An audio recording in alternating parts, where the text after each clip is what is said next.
The stranger collapsed against the door of the trading post, just as the winter storm reached its full fury, her fingers already turning the color of old bruises where they clutched at the rough wooden frame.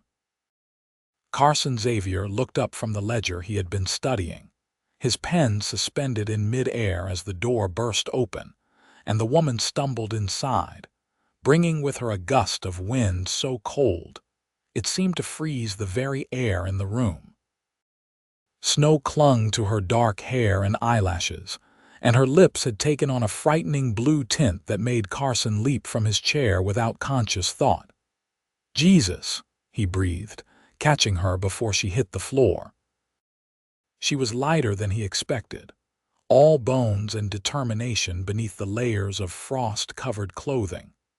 Her eyes, a startling green even in their current state of exhaustion, fixed on his face for just a moment before they rolled back in her head.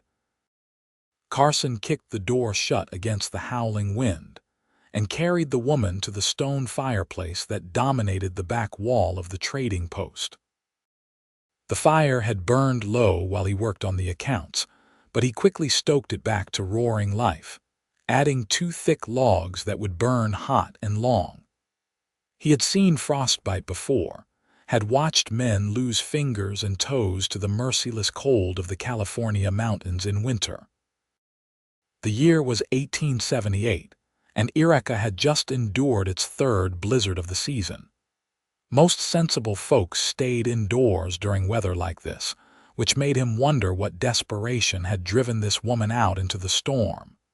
He knelt beside her and began the careful work of removing her gloves. The leather had frozen stiff, and he had to work slowly to avoid causing more damage. When her hands finally emerged, he sucked in a sharp breath. Her fingers were white and waxy, the skin tight and unnatural. He had perhaps an hour, maybe less, to save them. "Stay with me," he murmured, even though she showed no signs of consciousness. "Just stay with me." Carson had lived in these mountains for 6 years, ever since he had left Texas at the age of 20 to escape a family legacy he wanted no part of. His father had been a cattleman, his grandfather before him, and they had all expected Carson to follow the same path. But Carson had wanted something different, something that was entirely his own. He had found it here in Eureka, running a trading post that served the miners, ranchers, and travelers who passed through this Northern California town. The work was hard but honest, and he had built a reputation as a fair man who kept his word. But none of that mattered now. All that mattered was warming these frozen fingers before permanent damage set in. He filled a basin with water from the kettle that always hung near the fire, testing the temperature carefully with his elbow. Too hot, and he would cause more harm. The water needed to be lukewarm, just slightly warmer than body temperature. He lowered the woman's hands into the basin and began to gently massage her fingers, working from the base of each digit toward the tip, encouraging blood flow. The woman gasped and her eyes flew open. The pain of returning circulation was often worse than the initial freezing, and Carson had expected this. What he had not expected was the way his heart lurched when those green eyes met his again, now fully alert and filled with tears. "I know it hurts," he said quietly, "but it is a good sign." "Can you feel your fingers?" "Yes," she whispered, her voice rough and strained. "Oh God, yes. Good. That is very good." He continued the gentle massage, watching as color slowly began to return to her fingertips. Not the angry red of severe frostbite, but a healthier pink that suggested he had caught it in time. "What is your name, Flora?" she said through gritted teeth. "Flora Thornton. I am Carson Xavier. This is my trading post."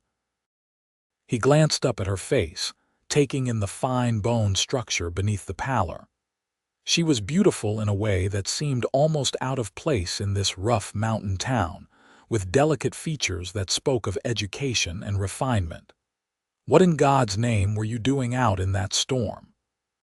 Flora's jaw tightened. Running. The single word hung in the air between them, heavy with implication. Carson wanted to ask from what or from whom, but the look in her eyes told him that conversation would have to wait. First, he needed to make sure she survived the night. Can you sit up? I need to get you out of these wet clothes. A faint flush colored her cheeks. I can manage. I am sure you can, but you are going to need help with your hands for a while yet. Carson stood and moved to a chest in the corner of the room, pulling out a thick wool blanket and a shirt that would be far too large for her but would at least be dry. I will turn my back. Tell me if you need assistance.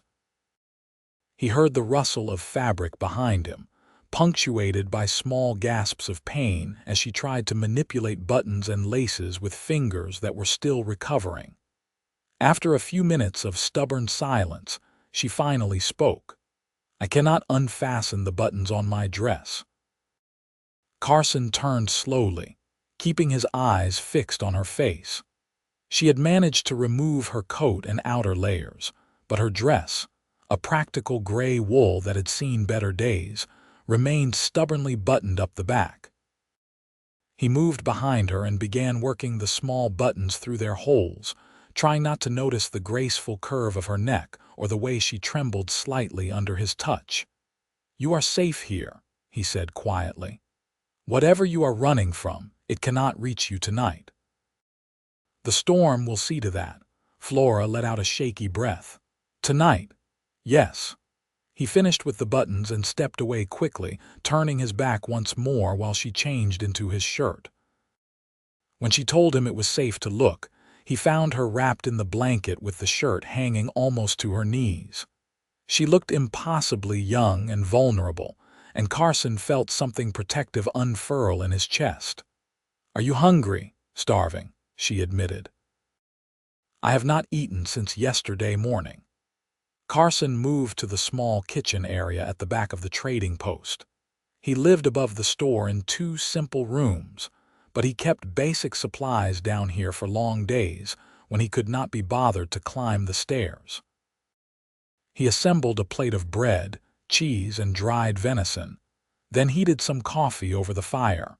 Flora ate slowly, mindful of her still aching fingers. Carson watched her from across the fire, noting the way her eyes darted occasionally to the door, as if expecting someone to burst through at any moment. You want to tell me what you are running from? He asked finally. She set down her coffee cup with careful precision. My husband. Your husband, Carson repeated flatly. He should have guessed. A woman did not run out into a blizzard without a very good reason. Is he in Eureka? I do not know. I thought I had lost him in Sacramento, but then I saw one of his men in town 3 days ago. I tried to get on the stagecoach heading north, but the storm came in too quickly. I have been hiding in an abandoned miner's shack about 2 miles from here, but the roof collapsed this afternoon. I knew I had to find shelter or die. Why are you running from your husband? Flora's hands tightened on the blanket. Because he will kill me if he finds me. Not quickly, not mercifully, but slowly. He told me as much the night I left. Carson felt cold rage bloom in his chest, but he kept his voice level. What kind of man threatens his own wife? The kind who does not like it when his wife discovers he murdered his first wife. Flora met his eyes steadily. Edmund Thornton is a wealthy man, Mr. Xavier. He owns property in San Francisco, mines in the Sierras, and enough politicians to ensure no one questions him too closely. When I found letters that proved he poisoned his first wife for her inheritance, he did not even bother to deny it. He simply informed me that I would never be able to prove it, and that if I tried to leave, he would hunt me down and make sure I suffered before I died. How did you get away? I waited until he traveled to San Francisco on business. Then I packed what I could carry and took the first train east. I have been moving from town to town ever since, trying to stay ahead of his hired men. She looked down at her reddened fingers. I thought the storm would give me cover, but I underestimated how quickly it would turn dangerous. Carson stood and moved to the window, peering out at the white wall of snow that now obscured everything beyond a few feet. You were lucky to make it here. Another 15 minutes in that storm and you would have frozen to death. I know. He turned back to face her. How long have you been running? 3 months. And in all that time you have not found anyone willing to help you, Flora laughed, a bitter sound. Help me do what? Edmund has not done anything illegal as far as the law is concerned. The letters I found disappeared from my bag the first week I was on the run. Without evidence, I am just a hysterical woman making accusations against a respected businessman. No sheriff will help me. No lawyer will take my case. My only option is to keep moving and hope he eventually gives up.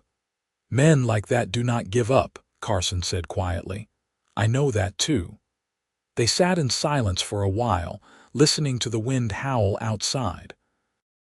Carson found himself studying Flora's face in the firelight, noting the shadows under her eyes and the thin line of her mouth. She looked like someone who had been pushed past exhaustion into a state of stubborn endurance, running on will alone. You can stay here tonight, he said finally. Longer if you need to. The storm should blow itself out by tomorrow afternoon, but the passes will be closed for at least a week. No one is coming or going from Eureka until the snow clears. That is kind of you, but I cannot put you in danger.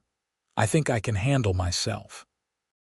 Carson gestured to the rifle mounted above the fireplace and the gun belt hanging on a hook near the door. I did not survive 6 years in these mountains by being helpless. Edmund's men are not ordinary thugs, Mr. Xavier.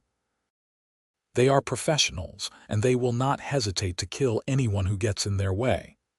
Then it is a good thing I am not planning to get in their way. I am planning to help you. Carson met her startled gaze calmly. You need time to rest and plan your next move.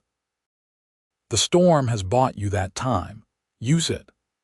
Flora stared at him for a long moment, and Carson saw the exact instant when she decided to trust him. Her shoulders sagged slightly, as if she had been holding herself rigid against anticipated rejection. Thank you, she said softly. Do not thank me yet. We still have to figure out what to do with you once the storm clears. I will leave. I will not bring trouble to your door. Where will you go? Flora shook her head. I have not decided yet. Further north, perhaps. Oregon Territory. That is assuming you make it out of California alive. These mountains are unforgiving even in good weather, and you clearly do not have the supplies for a long journey. Then what do you suggest? Carson ran a hand through his dark hair, thinking. I suggest we get you through tonight first. You need rest. Real rest, not the kind you get while looking over your shoulder. Tomorrow we can talk about options. He showed her to the narrow cot he kept in the back room of the trading post, the one he used when he worked late and did not want to climb the stairs to his rooms above. Flora protested weakly that she was taking his bed, but Carson waved off her concerns. I will be fine by the fire. Sleep. You are safe here. He returned to the main room and built up the fire until it crackled and popped with heat. Then he settled into the chair behind his desk and tried to return to his ledgers, but the numbers blurred in front of his eyes. He kept thinking about Flora Thornton and her frostbitten fingers, about the fear in her eyes when she spoke of her husband, about the stubborn set of her jaw that said she would not give up no matter how hard the road became. Carson had never been one to involve himself in other people's problems. He had come to Eureka specifically to escape the complications of his old life, to build something simple and uncomplicated. But there was nothing simple about the way his heart had stuttered when Flora looked at him with those green eyes. Nothing uncomplicated about the fierce protectiveness that had surged through him when she spoke of running for her life. He stood and moved to the window again, watching the snow pile up against the glass. The storm showed no signs of abating. If anything, it seemed to be getting worse, which meant Flora was right about one thing. No one would be moving through these mountains for days. That bought them time, but it also meant they were trapped here together, and Carson would have to figure out how to help a woman he had known for less than 2 hours without losing his heart in the process. He suspected it might already be too late for that. When dawn broke gray and cold the next morning, Carson woke to find Flora standing at the stove, attempting to make coffee one-handed while she held her still tender fingers against her chest. "Let me help with that," he said, crossing the room in 3 long strides. Flora jumped, clearly not having heard him approach. "I did not mean to wake you." "You did not. I am usually up before dawn." He took the coffee pot from her and set it on the stove properly, adding grounds with the ease of long practice. "How are your hands?" "Sore, but better." "I do not think there will be permanent damage." "Let me see." She held out her hands obediently, and Carson examined her fingers in the morning light. The color had returned to normal, and while there was still some swelling and tenderness, he could see no signs of the blackening that would indicate severe frostbite. "You were very lucky," he said, releasing her hands reluctantly. "I seem to be making a habit of that lately." Though luck is perhaps not the right word for getting trapped in a blizzard and nearly losing my fingers, the luck was in finding my door. Carson poured 2 cups of coffee and handed her one. "How did you sleep?" "Better than I have in months." I forgot what it felt like to not wake up every hour, checking for danger. They sat at the small table near the window and watched the storm continue its assault on Eureka. The snow had drifted against buildings, creating strange white sculptures that transformed the familiar town into an alien landscape. "Tell me about Edmund Thornton," Carson said quietly. "What kind of man is he?" Flora wrapped both hands around her coffee cup, absorbing the warmth. "Charming. Handsome. Generous when it suits him. He courted me for 6 months before proposing, and in all that time, I never saw a hint of the monster beneath the surface. My father had died the year before, and my mother and I were struggling financially. Edmund seemed like an answer to prayer, a good man who could provide security and companionship." "When did you discover the truth?" 3 weeks after the wedding. I found him going through papers in his study late one night, papers that belonged to his first wife. Catherine was her name. She died 2 years before I met Edmund, supposedly of a weak heart. But the letters I found told a different story. Catherine had written to her sister, detailing how Edmund had been slowly poisoning her, making her weaker and weaker until the doctors could do nothing. She planned to leave him, but she died before she could escape. "And you confronted him with these letters?" "No, I was smarter than that. I hid them and started making plans to leave quietly." But Edmund must have suspected something, because one night he came to me with the letters in his hand, and a look on his face I will never forget. Cold, calculating, like I was a problem to be solved rather than a person. Carson set down his coffee cup with more force than necessary. "What did he say?" "He told me that Catherine had been weak and disappointing, but that he had higher hopes for me. He said that as long as I was obedient and did not cause him trouble, I would be allowed to live. But if I ever tried to leave, if I ever spoke to anyone about what I knew, he would make sure I suffered the same fate as Catherine, only slower. Then he burned the letters right in front of me. You should have gone to the law." "With what proof?" "Edmund is a pillar of San Francisco society. He donates to orphanages, sits on the board of 3 banks, and has dinner with the mayor once a month." "Who would believe me over him?" Carson wanted to argue, but he knew she was right. He had seen enough of the world to know that money and influence could buy almost anything, including the ability to commit murder without consequence. "So you ran anyway." I had to. I could see it in his eyes, Mr. Xavier. He was already planning how to kill me. It was only a matter of time. At least this way I have a chance. Call me Carson. And you were right to run, Flora smiled faintly. Not much good it has done me so far. I am trapped in a mountain town during a blizzard with hired killers on my trail.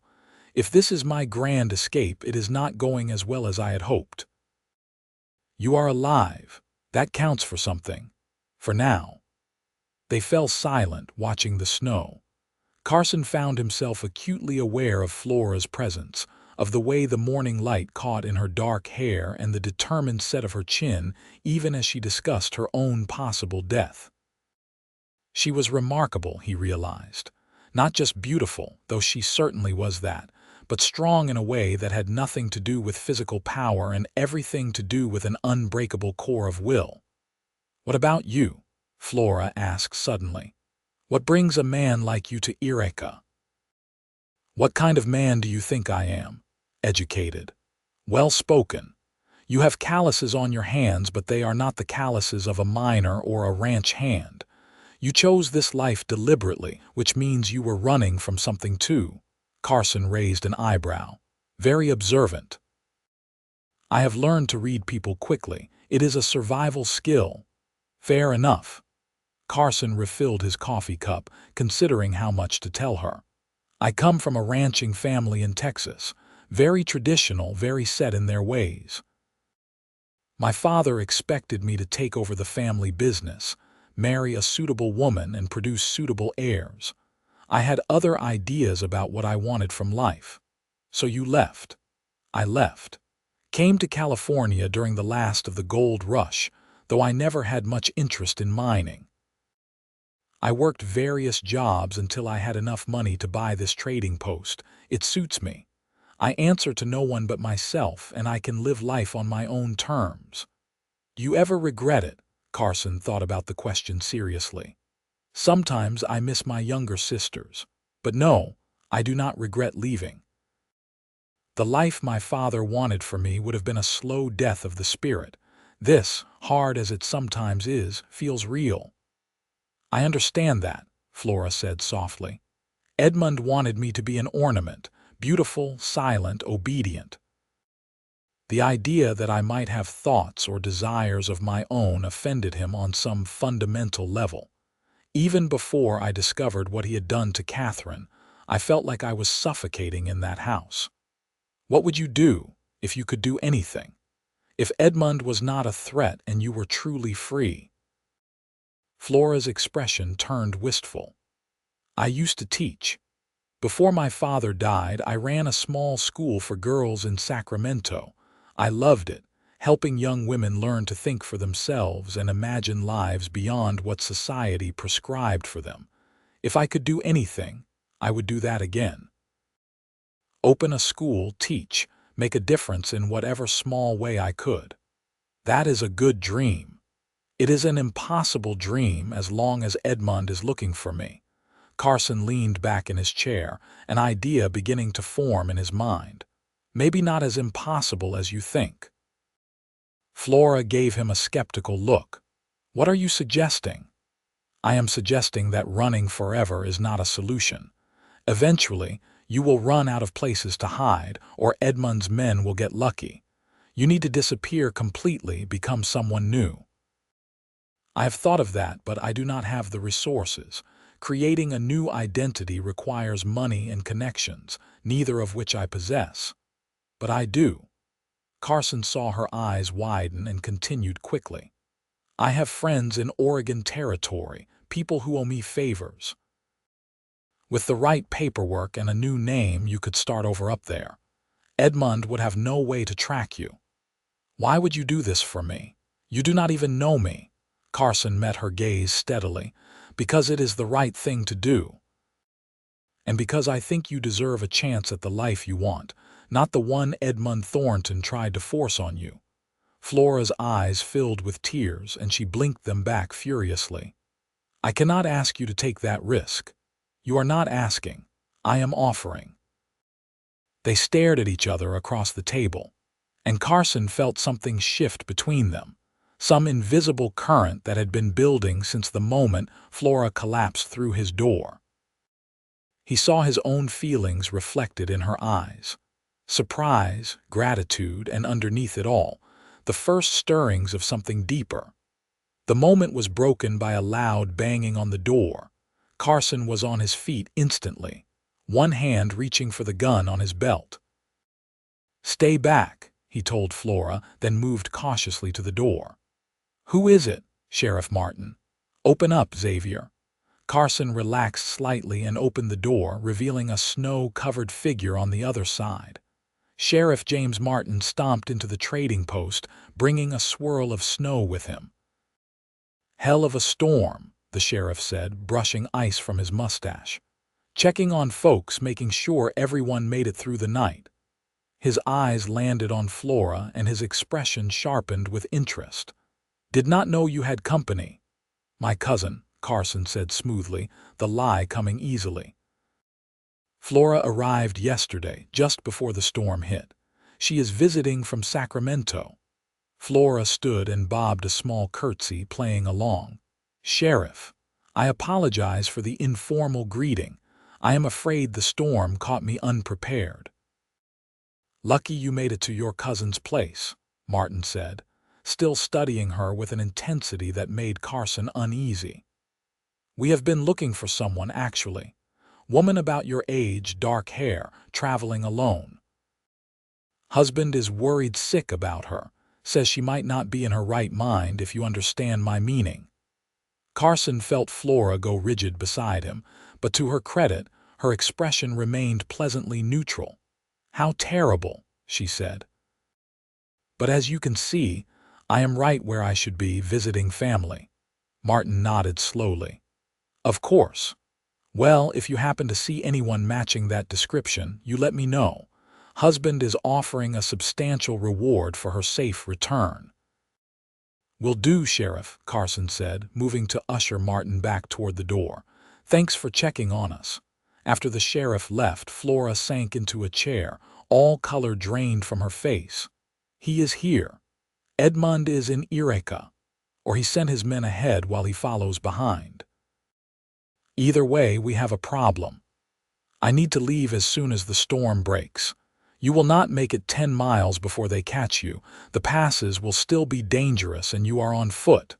Carson began to pace, thinking rapidly. "We need a better plan." "What kind of plan?"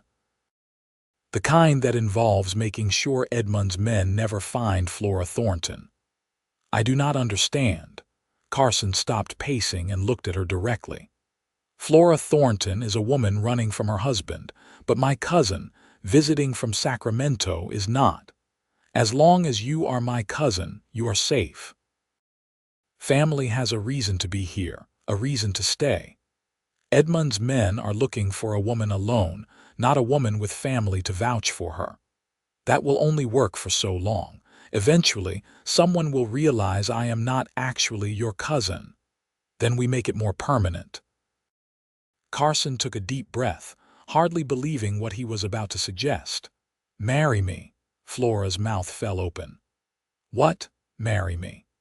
"Edmund's men are looking for Flora Thornton, a woman fleeing from her husband.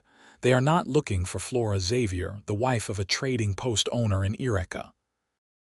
It would give you legal protection and a legitimate reason to be here. More importantly, it would give you a new name and a new identity without having to run to Oregon territory." "Carson, that is insane. You cannot marry a stranger just to help her hide from her husband." "Why not?" "People marry for worse reasons all the time. Business arrangements, family alliances, convenience. This would be no different. It would be completely different. You would be lying to everyone, potentially putting yourself in Edmund's crosshairs, all for someone you met yesterday." "I know what I am offering." Carson moved closer to her, his voice dropping. "Flora, I have spent 6 years in this town building a solitary life. It is a good life, but it is a lonely one. I am not suggesting we rush into anything romantic or make promises we cannot keep. I am suggesting a practical arrangement that benefits us both. You get safety and a new identity. I get a partner in running the trading post and someone to share the long winters with. If it grows into something more over time, well, that would not be the worst outcome. Flora shook her head, but he could see her wavering. You are talking about marriage, Carson, a legal, binding commitment. I am talking about survival, yours and potentially mine if Edmund's men decide I am harboring their target. This way, there is nothing to harbor. You are simply my wife where you are supposed to be. What if it does not work? What if they see through it? Then we will deal with that when it happens. But I would rather face that possibility with you as my wife than watch you run back out into the cold and hope you make it to the next town alive. Flora stood and moved to the window, staring out at the snow. Carson waited, knowing that pushing her would only make her resist. This had to be her choice. Finally, she turned back to face him. If we do this, it has to be a real marriage in the eyes of the law. Anything less would be too easy for Edmund to challenge. But I need you to understand that I will not be a burden. I will work, I will contribute, I will earn my place here. This cannot be charity. I would not dream of offering charity to a woman who walked through a blizzard with frostbitten fingers rather than give up. I am offering partnership, Flora, nothing more, nothing less. She crossed the room and held out her hand. Then I accept. Carson took her hand, feeling the still tender skin of her fingers against his palm, and shook it solemnly. We will need to wait until the storm clears and the preacher can make it to the church. A few days at most. And until then, you are my cousin, and we do nothing to make anyone suspicious. The storm raged for 3 more days, burying Eureka under 4 feet of snow. During that time, Carson and Flora settled into a strange but comfortable routine. She helped him with the inventory, her neat handwriting filling the ledger pages while he restocked shelves and repaired a broken window frame. They talked, sharing stories of their pasts and their dreams for the future. Carson learned that Flora had a wicked sense of humor buried beneath her serious exterior, and that she could quote Shakespeare from memory. Flora discovered that Carson had a talent for woodworking and a surprising knowledge of medicinal herbs.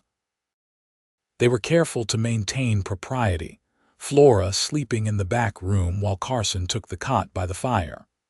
But Carson found himself increasingly aware of her presence, of the way she hummed softly while she worked, and the way her eyes crinkled when she laughed. He caught himself watching her more than was strictly appropriate, admiring the graceful way she moved and the intelligence that shone in every conversation. On the 4th day, the storm finally broke, revealing a world transformed by white. The sun came out, blindingly bright against the snow, and people began to emerge from their homes like animals from hibernation.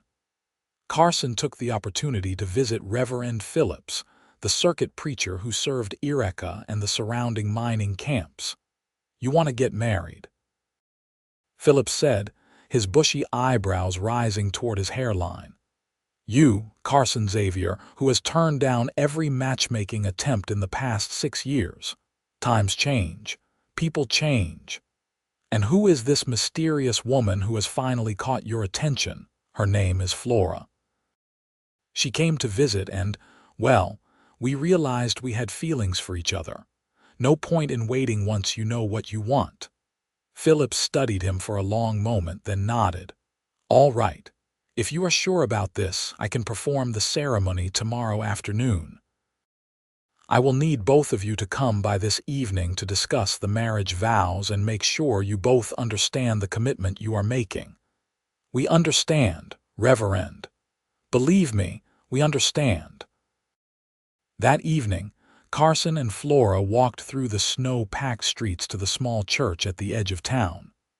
The cold air bit at their faces, but the sky was clear, filled with more stars than seemed possible. Flora had borrowed a dress from the general store, a simple blue cotton that brought out the color of her eyes. Carson had shaved and put on his best shirt, the one he usually reserved for holidays. Reverend Phillips met them at the door, his expression kindly but serious. "Come in, come in. Let us talk about what marriage means and make sure you are both entering into this with clear hearts and minds." They spent an hour with the Reverend, listening to his gentle wisdom about partnership and commitment, patience and forgiveness. Carson found himself genuinely moved by the ceremony they were preparing to undertake. What had started as a practical solution was beginning to feel like something much more significant. As they walked back to the trading post through the frozen night, Flora slipped her hand into his. "Thank you," she said softly, "for everything. I know this is not what you planned for your life." "I am learning that the best things rarely are," Carson replied, squeezing her hand gently. The next afternoon, under a clear February sky, Carson Xavier and Flora Thornton were married in the small church in Eureka, California. Only a handful of people attended. Reverend Phillips, his wife Margaret, and two ranchers who happened to be in town and agreed to serve as witnesses. Flora wore the borrowed blue dress and a crown of dried flowers that Margaret had woven for her. Carson wore his best clothes and a look of such earnest intensity that Margaret whispered to her husband that she had never seen a man more ready to take his vows. When Reverend Phillips asked Carson if he took Flora to be his lawfully wedded wife, to have and to hold from this day forward, Carson looked directly into her green eyes and said, "I do," with absolute certainty. When the same question was posed to Flora, she felt tears prick her eyes as she responded, "I do," knowing that this man who had warmed her frostbitten fingers by his fire was now warming something much deeper. They signed the marriage certificate in Reverend Phillips's careful hand. Carson Xavier and Flora Xavier, married February 14, 1878 in Eureka, California. It was Valentine's Day, Carson realized with some amusement, though neither of them had planned it that way. After the ceremony, they walked back to the trading post as husband and wife. Several townspeople stopped to congratulate them, expressing surprise that Carson had finally settled down. He fielded their questions with practiced ease, explaining that Flora was from Sacramento and that they had known each other for years before she came to visit. The lies came smoothly, and Flora played her part perfectly, smiling shyly and accepting the well wishes with grace. That evening they closed the trading post early and sat by the fire, the marriage certificate between them on the table. "Well," Carson said finally, "that is done." "Yes," Flora agreed. "We are legally married. How does it feel?" She considered the question.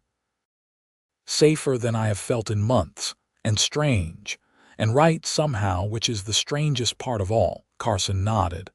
"I know what you mean. I expected this to feel like a transaction, but it does not. It feels real. Perhaps because it is real regardless of how it began." Flora looked at him across the fire. "Carson, I meant what I said to Reverend Phillips. I will honor these vows. I will be a true wife to you, not just in name but in partnership and loyalty. You have given me my life back. That is not something I take lightly. I meant my vows too." Carson reached across the table and took her hand, marveling at how natural the gesture felt. "We will figure this out as we go, Flora. There is no rush, no pressure. We have time." They sat together in comfortable silence, hands clasped, watching the fire burn low. For the first time since she had fled San Francisco, Flora felt something that approximated peace. She was Flora Xavier now, a married woman with a home and a husband who looked at her as if she mattered. It was more than she had dared hope for when she stumbled through that door with frostbitten fingers 4 days ago. Carson, for his part, was discovering that marriage suited him better than he had anticipated. Having Flora in his space did not feel like an intrusion. Instead, it felt like something had clicked into place, as if his life had been waiting for her arrival to make sense. He found himself thinking about the future differently now, imagining not just years of solitary work, but years of partnership, of shared meals and quiet conversations, of building something together. The practical arrangement he had proposed was already transforming into something neither of them had expected.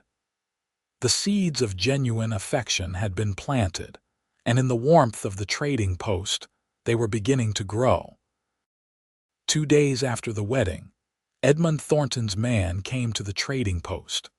Carson was out back splitting wood when Flora called to him from the doorway, her voice carefully controlled but her eyes wide with fear. He set down the axe immediately and followed her inside, where a tall man in an expensive suit stood examining the merchandise with apparent casual interest. "Can I help you?" Carson asked, moving to stand beside Flora. The man turned, revealing a hard face with calculating eyes. "Perhaps.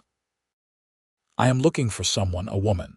Her husband has hired me to find her and bring her home safely. She has been unwell, you understand, and the family is very worried." "I see," Carson said neutrally.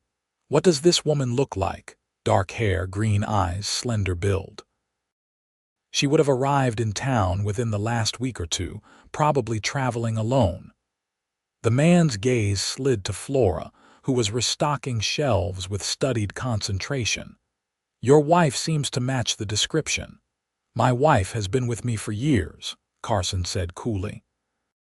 "We were married just this week, but she has been my intended for much longer. Perhaps you should check with Sheriff Martin. He can vouch for Flora's identity and her presence in Eureka." The man smiled, but it did not reach his eyes. "Of course, I meant no offense. It is just that the resemblance is quite striking.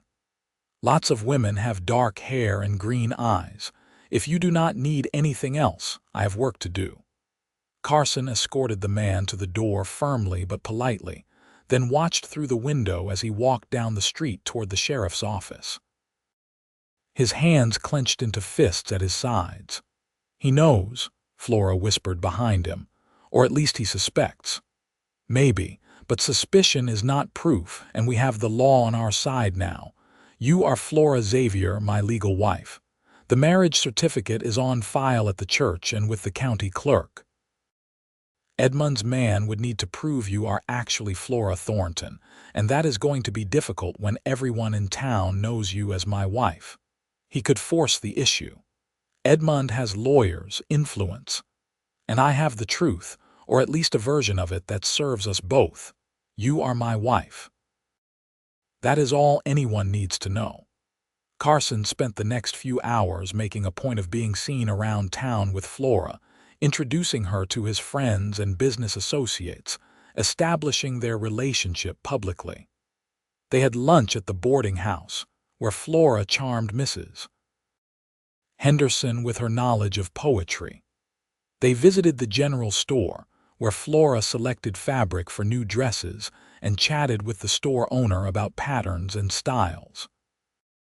By the time they returned to the trading post, half the town was talking about Carson Xavier's unexpected marriage to the lovely woman from Sacramento.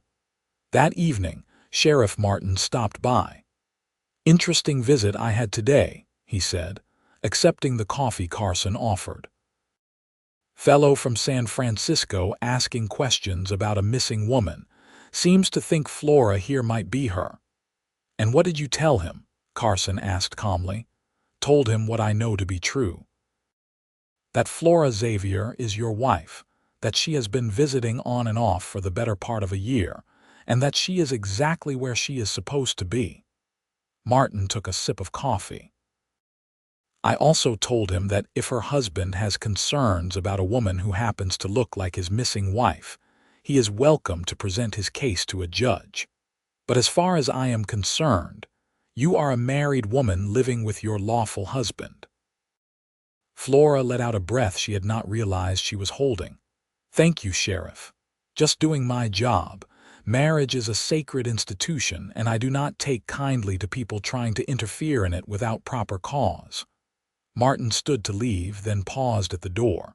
"Carson, a word." Carson followed him outside, closing the door behind them.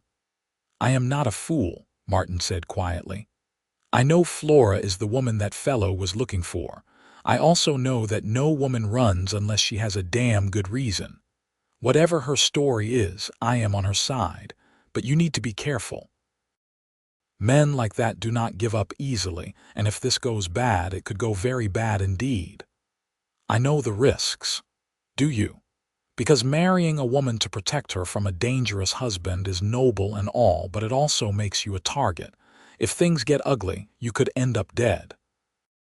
Carson met the sheriff's eyes steadily. "Flora is my wife. I will protect her, whatever that takes." Martin studied him for a long moment, then nodded. "All right then. You are a good man, Carson Xavier. I hope that is enough." After Martin left, Carson returned to find Flora standing by the fire, her arms wrapped around herself despite the warmth of the room. "What did he say? He knows who you are. He is on our side. For now. But if Edmund applies enough pressure, offers enough money, Martin is not for sale." Carson crossed the room and gently turned Flora to face him. "Stop waiting for the other shoe to drop. We have bought ourselves time and legitimacy. Let that be enough for today." Flora searched his face, then nodded slowly. "You are right. I am sorry.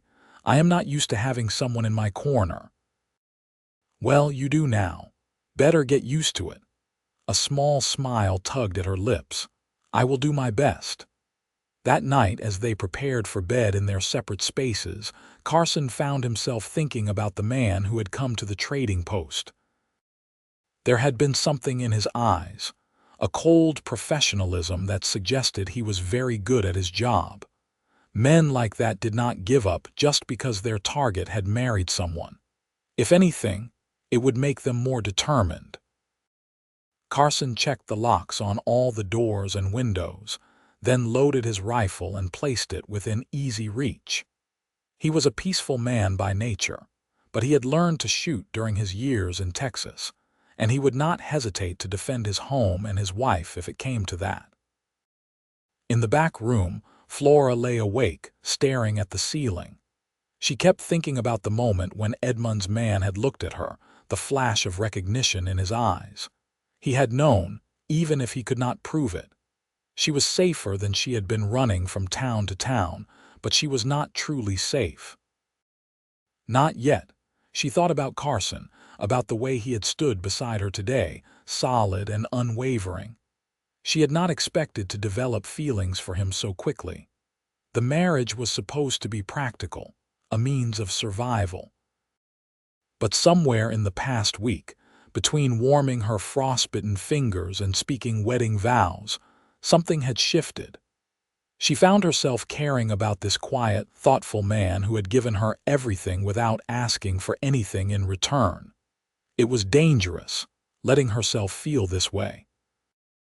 Dangerous because if Edmund found a way to tear them apart, it would hurt so much more than if she had kept her heart locked away. But Flora had spent 3 months running, 3 months living in fear, 3 months denying herself any kind of connection or joy. She was tired of being afraid. Tired of being alone. Maybe it was time to stop just surviving and start actually living. The next morning, Flora woke to find Carson already up and working in the main room. She dressed quickly and joined him, noting the dark circles under his eyes that suggested he had not slept much. "Coffee is fresh," he said without looking up from the inventory list he was checking. "Thank you." Flora poured herself a cup and sat down across from him. "You did not sleep well." "I slept fine, Carson." He finally looked at her, and she saw the worry he was trying to hide. "I have been thinking about what happens next. That man yesterday, he is not going to give up. Edmund will keep sending people, keep applying pressure. Eventually, something is going to break. I know. I have been thinking the same thing. We need to be proactive rather than reactive." Waiting for Edmund to make the next move puts us at a disadvantage. Flora set down her coffee cup. What are you suggesting? I am suggesting we go on the offensive, fight back. How? We have no proof of what Edmund did to Catherine. Without that, any accusations I make will seem like the ravings of a bitter ex-wife. Maybe we do not need proof of murder. Maybe we just need to make it too costly for Edmund to keep pursuing you. Carson leaned forward, his expression intent. You said Edmund is a businessman, right? That his reputation is important to him. Yes, his social standing is everything. Then we make it clear that if he continues to harass you, his reputation will suffer. We write letters to his business associates, his social clubs, his political connections. We make sure everyone knows that Edmund Thornton is so obsessed with his ex-wife that he is stalking her across California, sending hired thugs to drag her home against her will. We paint him not as a concerned husband, but as a controlling monster who refuses to accept that his wife left him. Flora stared at him. That could work. Edmund is vain and image-conscious. If his peers start to view him as pathetic or dangerous, it would hurt him more than any legal action. Exactly. And the beauty of it is that we do not need proof. We just need to create doubt, to make people question his version of events. Once that seed is planted, it will grow on its own. But we would need to be careful. If Edmund realizes what we are doing, he might escalate rather than back down. That is a risk, Carson admitted. But doing nothing is also a risk. At least this way we are taking control of the narrative. Flora thought about it, weighing the dangers against the potential benefits. All right, let us do it, but we need to be smart about how we proceed. The letters should come from me, written as Flora Xavier, not Flora Thornton. I am simply a concerned former acquaintance warning people about Edmund's unstable behavior. Agreed. And we should start with his business partners, the people who have the most to lose if Edmund's reputation becomes tarnished. They spent the rest of the morning drafting letters, Flora's neat handwriting filling page after page with carefully worded warnings and expressions of concern. She described Edmund's controlling nature, his obsessive need to dominate, his inability to accept rejection. She painted a picture of a man who was dangerous in his desperation, a man whose behavior should concern anyone doing business with him. When they finished, they had 12 letters ready to send to Edmund's associates in San Francisco. Carson would take them to the post office that afternoon, making sure they were posted before Edmund's man could interfere. As Flora sealed the last envelope, she felt something she had not felt in months: hope. Not just hope for survival, but hope for victory. Maybe, just maybe, they could turn the tables on Edmund Thornton and win not just her freedom, but her peace of mind. Thank you, she said, looking up at Carson, for believing we can fight back, for not just hiding me, but helping me stand and face this. Carson reached across the table and covered her hand with his. You are not alone anymore, Flora. Whatever comes next, we face it together. The warmth of his hand on hers sent a flutter through Flora's chest. She turned her palm up, lacing her fingers through his, and felt him squeeze gently. This thing between them, this connection that had started as necessity and was growing into something more, felt as real and solid as the table beneath their hands. Together, she echoed. I think I am finally starting to believe that. Over the following weeks, life in the trading post settled into a new rhythm. Flora threw herself into learning the business, mastering the inventory system, and building relationships with the customers.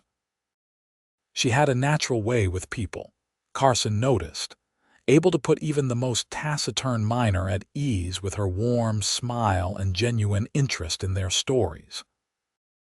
The trading post sales actually increased, as word spread that Carson had a wife who was not only beautiful but also knowledgeable and fair in her dealings. Edmund's man remained in town, a constant presence that none of them could quite ignore. He watched the trading post from various vantage points, always visible enough to remind them he was there but never close enough to be confronted directly. It was a deliberate strategy, Carson realized, meant to unnerve them and keep them looking over their shoulders. But Carson and Flora refused to be intimidated. They went about their lives openly, attending church on Sundays, having dinner at the boarding house, participating in the community events that marked the slow emergence of spring. They were careful never to give any indication that their marriage was anything but genuine. And indeed, it was becoming increasingly difficult to remember that it had started as a practical arrangement. Carson found himself looking forward to the evenings when they would close the shop and sit by the fire, talking about everything and nothing. Flora was remarkably well-read, and she challenged his thinking on subjects ranging from politics to philosophy. She also had a playful side that emerged once she felt safe, teasing him about his meticulous record-keeping and his tendency to arrange the merchandise in perfect rows. For her part, Flora was discovering that she genuinely enjoyed being married to Carson Xavier. He was kind without being weak, strong without being domineering. He treated her as an equal partner, valuing her opinions and including her in every decision. When she woke from nightmares about Edmund, which still happened more often than she would like, Carson was there with quiet reassurance and warm coffee, never making her feel foolish for her fears. One evening in early March, as they were reviewing the accounts, Flora looked up to find Carson watching her with an expression she could not quite read. "What?" she asked, suddenly self-conscious. "I was just thinking that this is nice, having you here working together. I did not realize how lonely I was until you arrived." Flora set down her pen. "I was thinking something similar. I have been alone for so long, even when I was married to Edmund. What we have here, feels like the first real partnership I have ever experienced." Carson reached across the desk and tucked a strand of hair behind her ear, his fingers lingering against her cheek. "Flora, I need to tell you something." "What is it?" "This thing between us. It stopped being pretend for me a while ago. I know we agreed this was a practical arrangement, but I have developed real feelings for you. Deep feelings. And if you do not feel the same way, that is fine. I will honor our agreement and keep things professional, but I needed you to know." Flora's breath caught in her throat.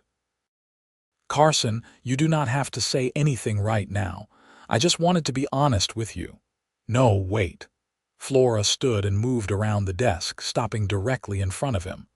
"I need to tell you something too. I have been lying to myself for weeks, pretending that what I feel for you is just gratitude or friendship. But it is more than that, so much more. You make me feel safe and valued and seen in a way I never have before. When I think about the future now, you are in it. Not because I need you to protect me from Edmund, but because I cannot imagine my life without you in it." Carson stood slowly, his eyes never leaving hers. "You mean that?"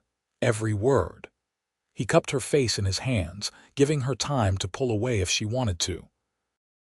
When she did not, when she instead leaned into his touch, he lowered his head and kissed her. It was gentle at first, tentative, as if they were both afraid of breaking something fragile. But when Flora's arms came up to wrap around his neck, pulling him closer, the kiss deepened into something more urgent. All the weeks of careful restraint, of polite distance and suppressed desire, poured into that kiss. Carson's hands moved to her waist, then her back, holding her against him as if he could keep her safe through sheer force of will.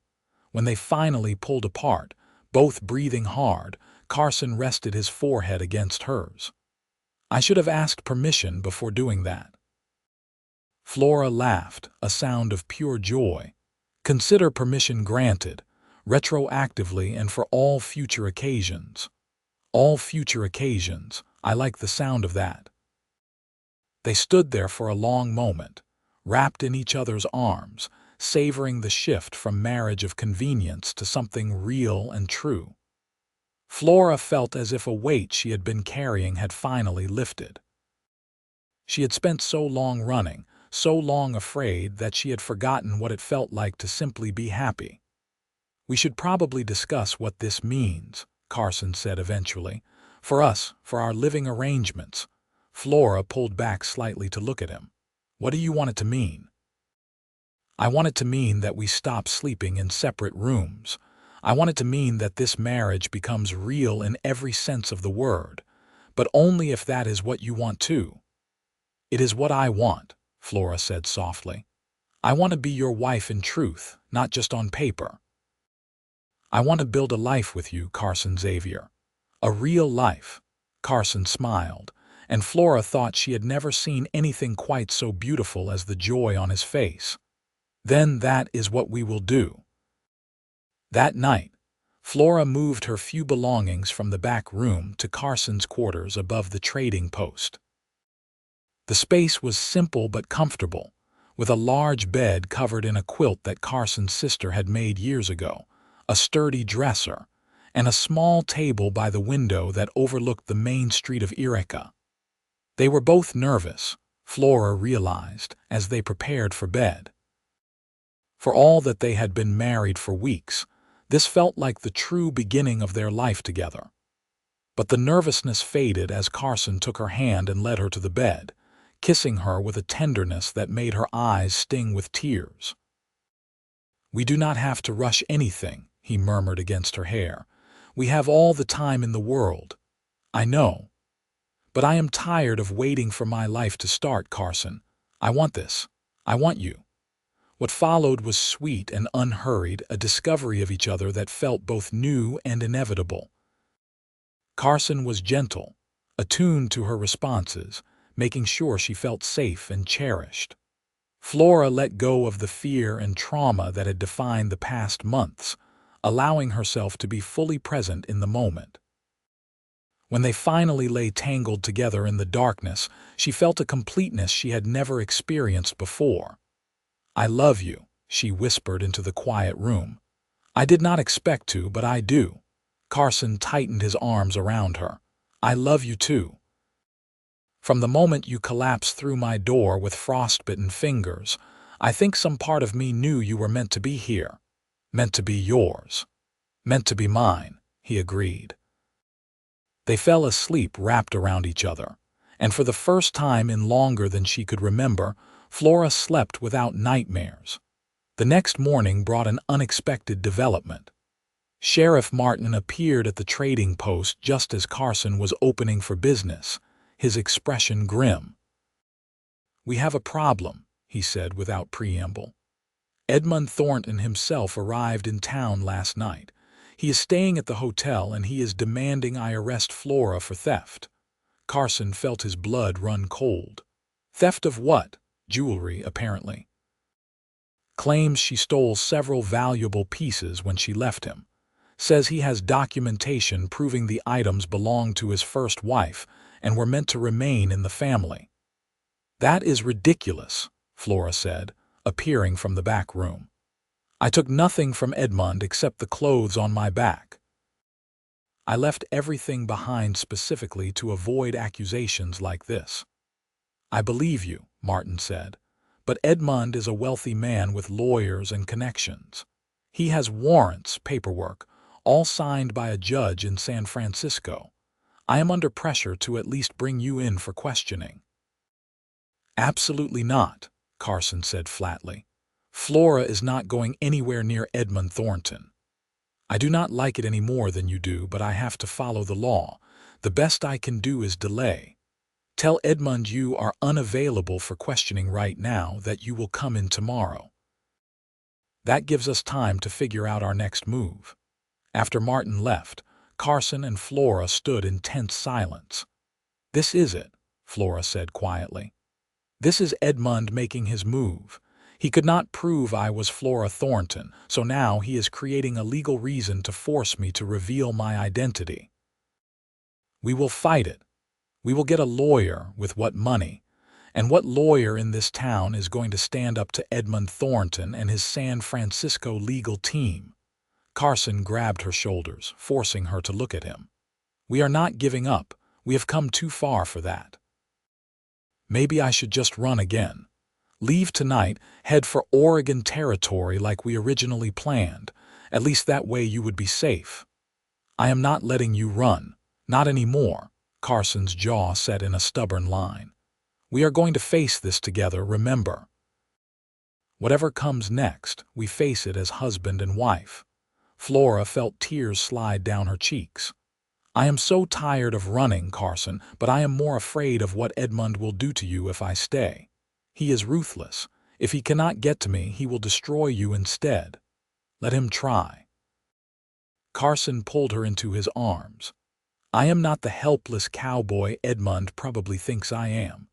I have resources too, connections of my own. My family might not approve of my life choices, but they are still one of the most powerful ranching families in Texas. If Edmund wants a fight, we will give him one. Flora pulled back to stare at him. You never told me your family was powerful. Because it did not matter. I left that world behind, but if I need to use the Xavier name to protect you, I will do it without hesitation. Carson, no more arguments. We are in this together for better or worse, literally. He managed a small smile. That is what we promised, remember? Flora nodded, wiping her tears. All right, together. What do we do first? First, I sent a telegram to my father.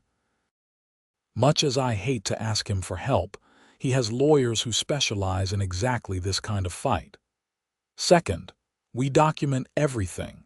Every interaction you had with Edmund, every threat he made, every piece of evidence we can gather about his first wife's death. We turn the tables and make this about his crimes, not your supposed theft. That could be dangerous. Everything about this situation is dangerous, but I would rather face danger head-on than wait for Edmund to pick us apart piece by piece. They spent the rest of the day preparing for battle. Carson sent multiple telegrams, calling in favors and alerting people who could help. Flora wrote out a detailed account of her marriage to Edmund, the discovery of Catherine's letters, and Edmund's threats. She included everything she could remember, dates and times and specific conversations, building a timeline that painted Edmund as the monster he was. By evening, they had assembled a substantial file of information. It was not proof, not in the legal sense, but it was enough to raise serious questions about Edmund's character and motivations. That night, as they lay in bed, Carson held Flora close and promised, "We are going to get through this. I know it seems impossible right now, but we will find a way." How can you be so sure? Because the alternative is unacceptable. I am not losing you, Flora. Not to Edmund, not to fear, not to anything. You are mine now, and I protect what is mine. The possessiveness in his voice should have bothered her, but instead, Flora found it comforting. For so long she had been alone, responsible only for herself. Having someone who was willing to fight for her, to stand between her and danger, felt like a gift she had not known to ask for. "I am yours," she agreed softly. "And you are mine. We will face this together." The next morning brought a surprise visitor. Carson's younger brother, Cole, who arrived on the early stagecoach looking windblown and determined. "Got your telegram," Cole said, embracing Carson fiercely. "Came as soon as I could. What the hell have you gotten yourself into?" Carson introduced Flora, and Cole's eyes widened with appreciation. "Well, I can see why you married her. She is beautiful. Does she have any sisters?" "Focus, Cole," Carson said, but he was smiling. It had been 3 years since he had seen his brother, and the familiar banter was a balm to his worried soul. Cole sobered quickly, getting down to business. "Father sent me with 3 lawyers and enough legal documentation to bury this Edmund Thornton in paperwork. He also sent a message. Family takes care of family. I think that is his way of saying he forgives you for leaving."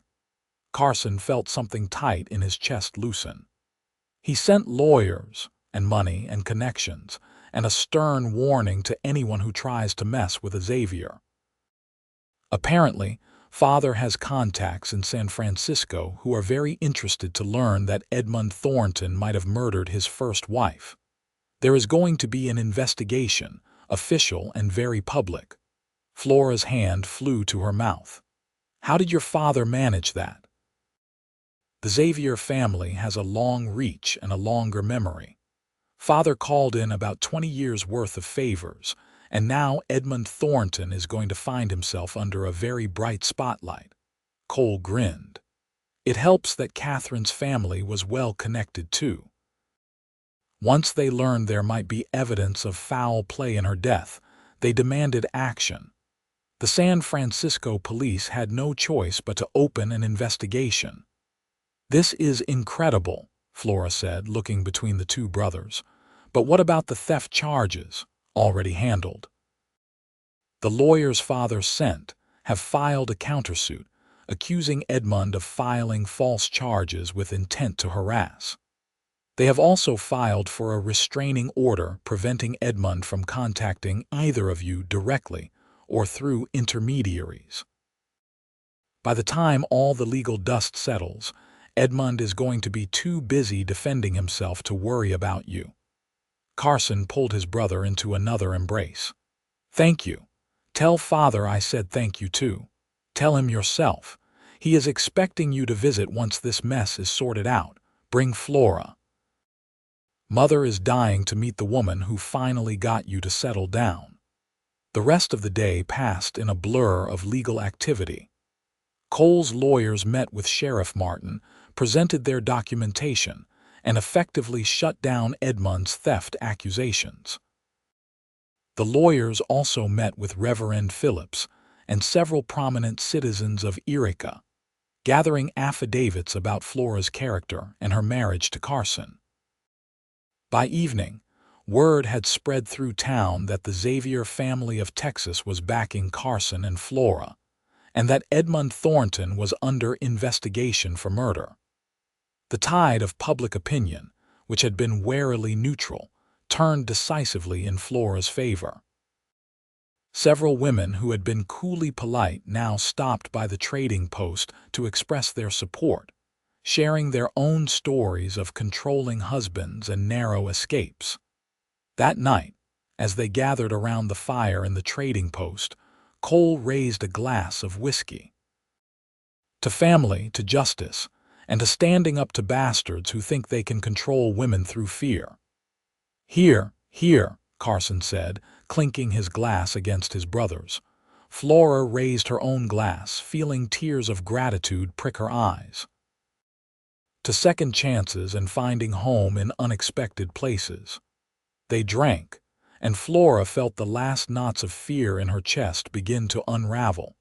She was not free yet, not completely, but she could see a path to freedom now. And more than that, she could see a future, a real future with Carson by her side. 2 days later, Edmund Thornton left Eureka on the morning stage, his hired man trailing behind him. Sheriff Martin reported that Edmund had been furious, threatening lawsuits and consequences, but ultimately had no choice but to retreat in the face of the Xavier family's legal onslaught. The investigation in San Francisco was proceeding, and Edmund needed to be there to defend himself. "It is not over," Martin warned. "Men like Thornton do not give up easily, but you have bought yourself time and protection. Use it wisely." Carson assured him they would, but privately he felt a weight lift from his shoulders. Edmund might return, might make another attempt to reclaim Flora, but for now she was safe. They were safe. Cole stayed in Eureka for another week, helping Carson and Flora establish even stronger legal protections.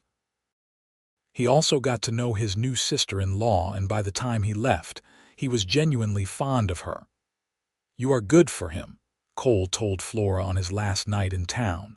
"Carson has always been serious, but you make him smile. You make him happy. That is all any of us want for him." "He makes me happy too," Flora said. "He saved my life in more ways than one. He is a good man. But then, we Xavier men usually are." Cole grinned. "It runs in the family." After Cole left, life settled into a peaceful routine once more. Spring arrived in full force, melting the last of the snow and painting the mountains in shades of green and gold. Flora officially took over managing half of the trading post's operations, her name added to the business license and bank accounts. She and Carson worked side by side during the day and fell into each other's arms at night, their love growing deeper with each passing week. In late April, Flora received a letter from an old friend in Sacramento, one of the few people she had trusted with her true identity. The letter contained astonishing news. Edmund Thornton had been arrested for the murder of his first wife.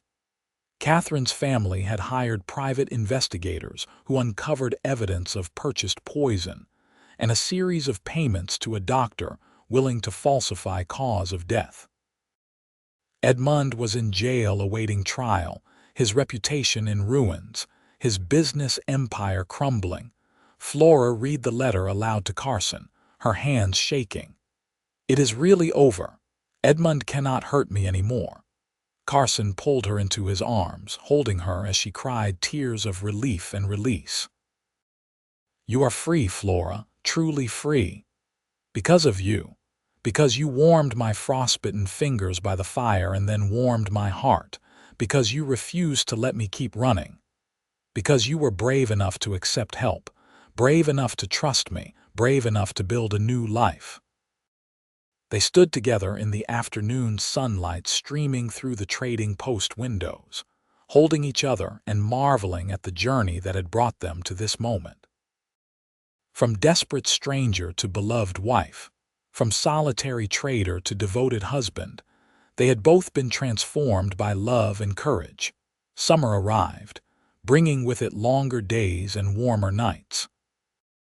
Flora's school for girls opened in a small building near the church, funded partly by Carson and partly by donations from townspeople who believed in her vision. She taught reading, writing, arithmetic, and life skills to daughters of miners and ranchers, empowering them to imagine futures beyond the limited options society prescribed. Carson watched with pride as Flora blossomed in her role as teacher, seeing the way her students looked at her with admiration and hope. She was making the difference she had always dreamed of, and he was honored to support her in that work. In August, Flora discovered she was pregnant. The news filled them both with joy and a touch of anxiety. They talked long into the night about what kind of parents they wanted to be, how they would raise their child to be strong and independent and kind. "Boy or girl, it does not matter," Carson said, his hand resting on Flora's still flat stomach. "As long as they have your courage and your heart. And your steadiness and your integrity," Flora added. "Between the two of us, we might just manage to raise a decent human being. More than decent. Extraordinary." The baby arrived in early March of 1879, exactly 1 year after Flora and Carson had stopped pretending their marriage was just a practical arrangement. The labor was long and difficult, but Flora was strong, and when the midwife finally placed a squalling infant in her arms, she felt a love so fierce it took her breath away. "A boy," the midwife announced, "healthy and loud." Carson, who had been pacing outside, burst into the room and stopped short at the sight of his wife and son. His eyes filled with tears as he approached the bed, reaching out tentatively to touch the baby's tiny hand. "He is perfect," Carson whispered. "You are perfect." They named him Christopher, and he became the center of their world. Carson proved to be a devoted father, rising in the night to walk the floor with a fussy baby, changing diapers without complaint, singing lullabies in a surprisingly good baritone. Flora watched her husband with their son and fell in love with him all over again. Life in Eureka continued to evolve. The trading post thrived, becoming one of the most successful businesses in town. Flora's school expanded, moving to a larger building and adding a second teacher to handle the growing enrollment. Carson and Flora became pillars of the community, known for their fairness, their generosity, and their genuine partnership. News from San Francisco reported that Edmund Thornton had been convicted of murder and sentenced to life in prison. The trial had been sensational, with testimony from servants, doctors, and business associates painting a picture of a cold-blooded killer who had murdered his first wife for money. Flora felt a grim satisfaction at the verdict, glad that Catherine would finally have justice. 2 years after Christopher's birth, Flora became pregnant again. This time the pregnancy was easier, and when she gave birth to a daughter in the spring of 1881, it felt like their family was complete. They named her Catherine, in honor of the woman whose death had set Flora on the path to freedom. "You ever regret it?" Carson asked one evening as they sat on the porch of the expanded living quarters above the trading post, watching their children play in the yard below. The way it all started, the fear and running, Flora thought about the question seriously. "I regret that I ever married Edmund. I regret the time I wasted being afraid. But I do not regret a single moment since I stumbled through your door with frostbitten fingers.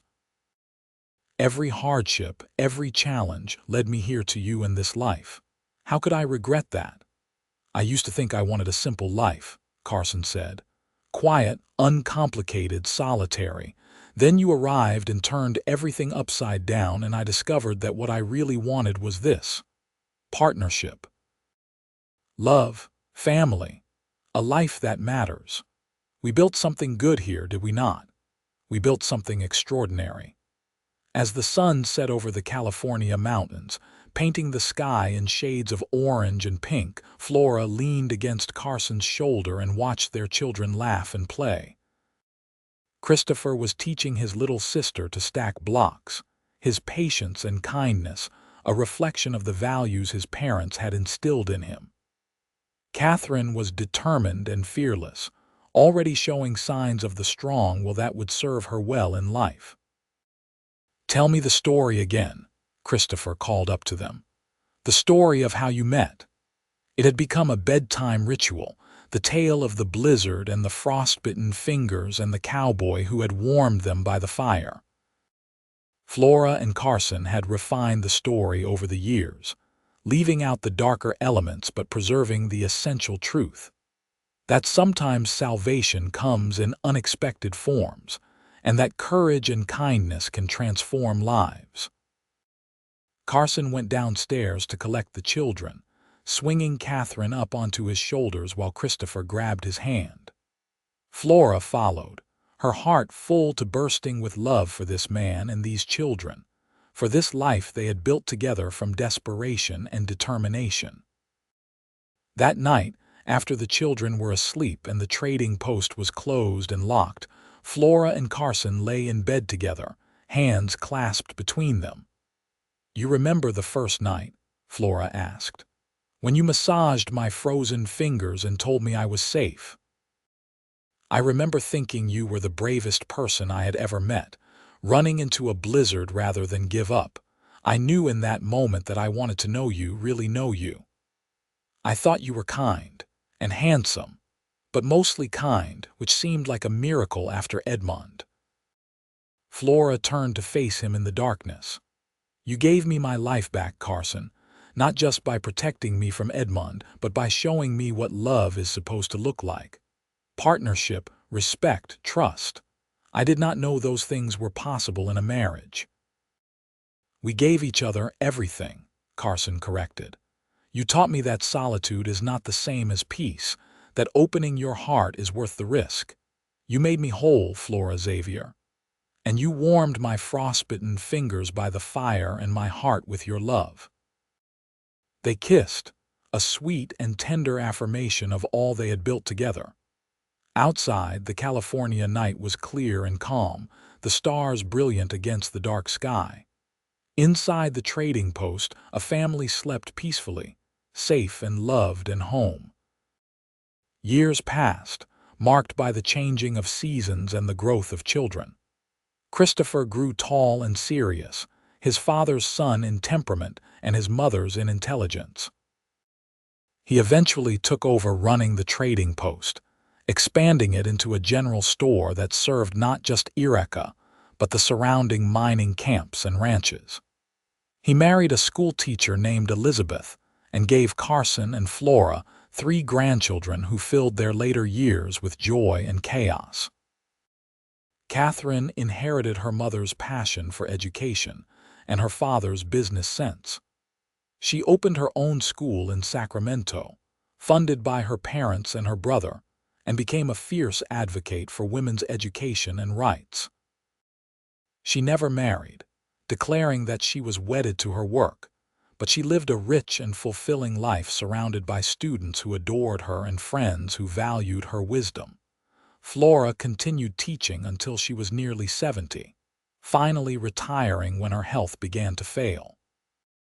Carson, who had never been comfortable with the idea of retirement, scaled back his work at the trading post but never fully stepped away, content to spend his days managing the books and chatting with old friends. In the spring of 1903, 25 years after Flora had stumbled through the trading post door with frostbitten fingers, Carson and Flora celebrated their anniversary with a small party attended by their children, grandchildren, and a handful of old friends who remembered the early days. "Tell us the story," one of the grandchildren pleaded. The story of how Grandma and Grandpa met. Flora, now gray-haired but still beautiful, exchanged a glance with Carson. They were older now, bearing the marks of a long life well lived, but their love had not diminished with age. If anything, it had deepened, mellowing into something both comfortable and profound. "It was a terrible blizzard," Flora began, her voice still strong despite her years. "The worst storm of the year, and I was foolish enough to be caught in it. I thought I was going to die, frozen in the snow. But then I saw a light, a warm glow in the darkness, and I stumbled toward it.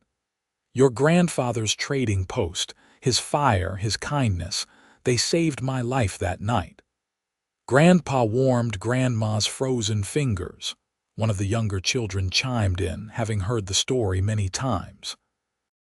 "That is right," Carson said, taking Flora's hand in his.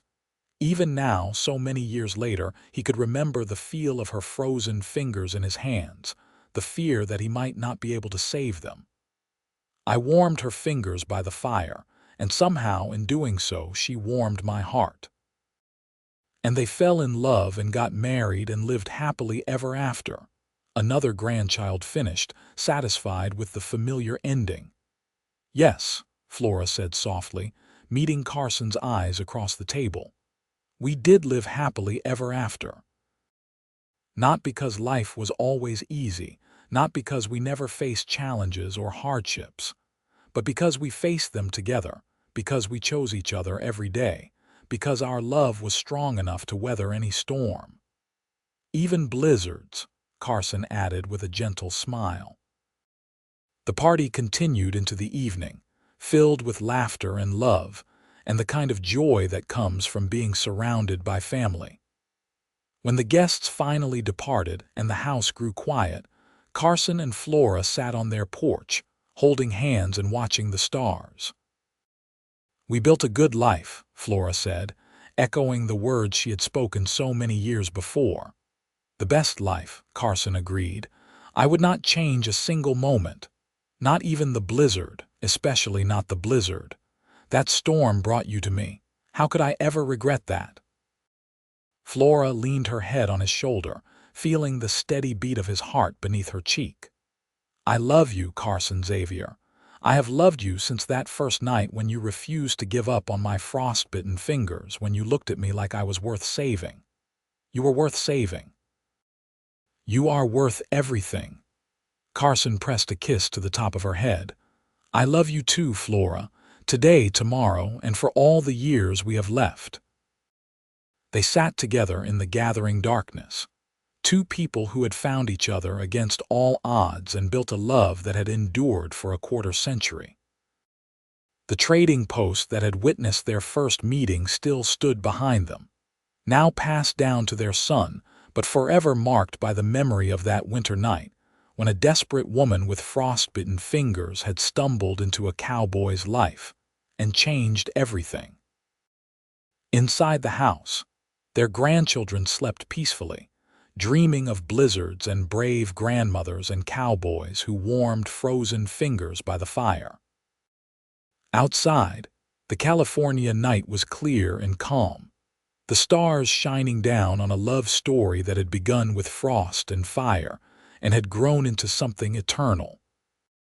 Carson and Flora Xavier lived out their remaining years in Eureka, California, surrounded by the family and community they had built together.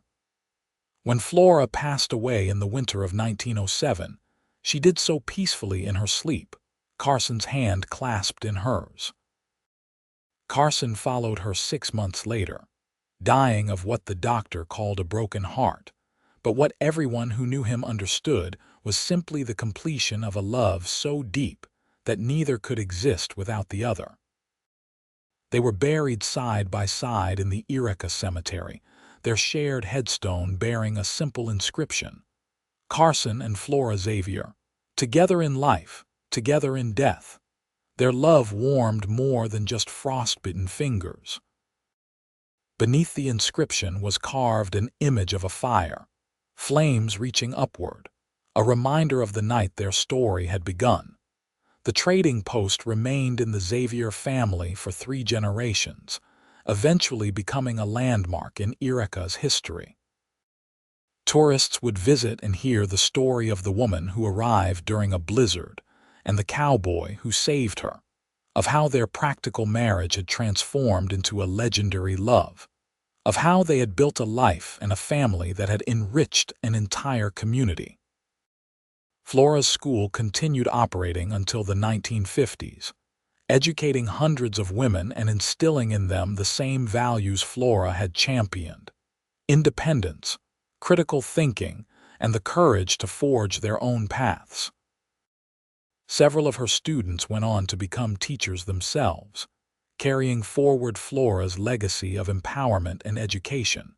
Christopher and Catherine Xavier both lived long lives, each finding their own forms of happiness and purpose.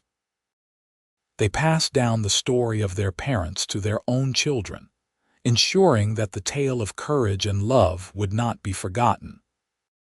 The family Christmas gatherings always included someone retelling the story, embellishing it slightly with each passing year but always preserving the essential truth: that love could bloom even in the darkest winter, that courage could overcome any obstacle, and that sometimes the greatest adventures began with a single desperate act of faith. The Xavier family prospered over the years, producing teachers, business owners, ranchers, and community leaders. But they all shared one thing: a deep respect for the story of Carson and Flora, for the example of partnership and devotion their ancestors had set. Young Xavier couples would visit the cemetery before their weddings, placing flowers on Carson and Flora's grave and asking for the same kind of enduring love. On winter nights when storms swept through the California mountains, people in Eureka would tell the story of Flora Xavier, of how she had arrived with frostbitten fingers and left behind a legacy of love and courage. Children would huddle closer to their own fires, imagining the night a desperate woman had stumbled through the snow toward a welcoming light, toward safety, toward home. And in the warmth of houses throughout Eureka, couples would hold hands and look at each other with renewed appreciation, remembering that love was not just about the easy moments but about choosing each other through storms and challenges, about warming each other's cold and wounded places, about building something that could endure beyond a single lifetime. The story of Carson and Flora Xavier became more than just history. It became a testament to the transformative power of compassion, the strength of partnership, and the enduring nature of true love. It reminded people that heroes were not always the ones who fought with guns and violence, but sometimes the ones who opened their doors to strangers, who warmed frostbitten fingers by the fire, and who had the courage to love without reservation. In the end, that was the true legacy of Carson and Flora Xavier. Not just the businesses they built or the family they raised, but the example they set of what love could be when two people chose each other fully and completely, when they faced life's storms together with courage and determination, and when they refused to let fear or doubt extinguish the warmth they had kindled in each other's hearts. Their story lived on, passed down through generations, a beacon of hope for anyone who had ever felt lost in the cold and darkness. It promised that somewhere out there was a light waiting, a fire burning, a love ready to warm even the most frostbitten fingers and the most wounded hearts. All you had to do was have the courage to stumble toward it, to accept the help being offered, and to believe that even in the worst storms, salvation and love could be found. And so the tale of the cowboy who warmed a stranger's frostbitten fingers by his fire, and in doing so warmed her heart and his own, became a permanent part of Erica's history, a love story for the ages, and a reminder that the greatest adventures often begin on the darkest nights, in the midst of the fiercest storms, when two souls find each other and decide that together they can weather anything.